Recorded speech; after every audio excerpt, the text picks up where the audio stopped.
பொன்னேரியில் கனமழை காரணமாக ரயில்வே மேம்பால சாலையில் மழைநீர் வந்து பேருந்து செல்ல முடியாமல் நின்றதால் பயணிகள், பொதுமக்கள் பாதிப்படைந்தனர்.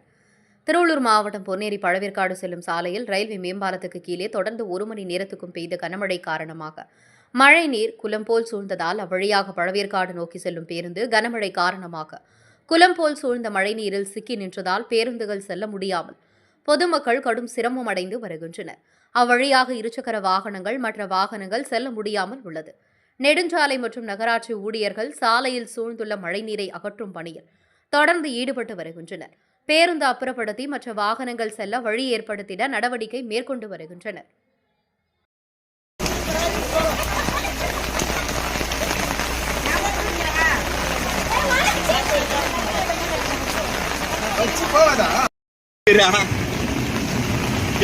எல்லாரையும்